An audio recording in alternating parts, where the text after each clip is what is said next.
ہم یہ سمجھتے ہیں کہ صرف گھر اینٹوں اور پتھروں سے بنتا ہے۔ گھر کے ماحول کو ٹھیک رکھنا سب سے پہلی ذمہ داری بچوں کے لیے اچھی ماں کا انتخاب، اچھی بیوی لے کے آنا گھر میں، یہ سب سے زیادہ اہم مسئلہ ہے۔ نہ مانے ہم، لیکن بہرحال ڈھیر ساری جگہوں پہ دولت دیکھی جاتی ہے شادی سے پہلے۔ ماں باپ نے بڑی زیادتی کی، بڑا ظلم کیا، ناراض نہ ہونا، بڑا ظلم کیا۔ پیسے دیکھے بچی اور بچے کا نکاح کر دیا۔ یہ اتنا بڑا زندگی میں آپ نے اپنی اولاد کے ساتھ ظلم کیا ہے کہ آپ تو سائیڈ پہ ہو جائیں گے، لیکن وہ بیچارہ ساری زندگی اس کو بھگتے گا۔ نبی پاک صلی اللہ تعالی علیہ وسلم نے الفاظ کو کھول کر، بات کو واضح کر کے بتایا تھا۔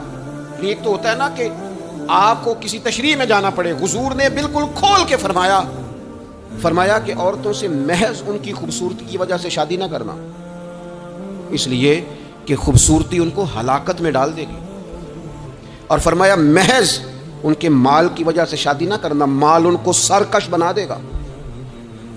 یا رسول اللہ صلی اللہ تعالی علیہ وسلم پھر کیا کرے؟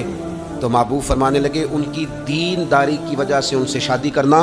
اور یہ ابن ماجہ میں لفظ موجود ہیں، اللہ کے محبوب علیہ الصلوۃ والسلام فرمانے لگے کان میں سوراخ والی کالے رنگ کی باندی اگر دیندار ہو تو تمہارے لیے بڑی بہتر ہے۔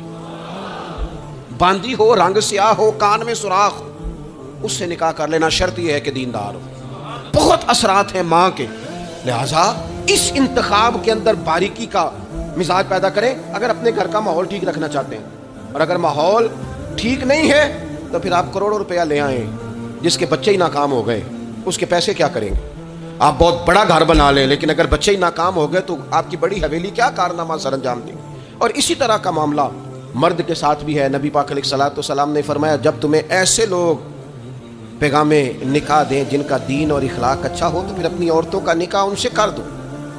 اگر ایسا نہیں کرو گے تو زمین میں فتنہ برپا ہوگا، فساد ہوگا۔ نیک مرد جب ملے تو پھر اس کے ساتھ نکاح کرو۔ صحیح بتانا، خالی نیک دیکھ کے رشتہ دے دیا جاتا ہے؟ نیک ہے، دیندار ہے، اچھے اخلاق والا ہے، خالی تقویٰ دیکھ کے لوگ رشتہ دیتے ہیں؟ بڑا کچھ دیکھا جاتا ہے، بڑا پس منظر دیا تو تنخواہ تھوڑی ہو تو کہتے ہیں کماتا ہی کچھ نہیں۔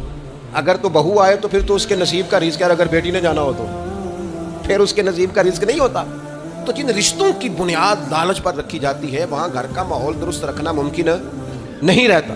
گھر کا ماحول اس وقت درست رہتا ہے جب تقویٰ کو، طہارت کو، پرہیزگاری کو، عمدہ اخلاق کو، عمدہ اطوار کو، اچھے نظریات، ستھرے مزاج، گھرداری کے ماحول کو جب پیش نظر رکھا جاتا ہے پھر حالات کچھ اور طرح کے ہوتے ہیں۔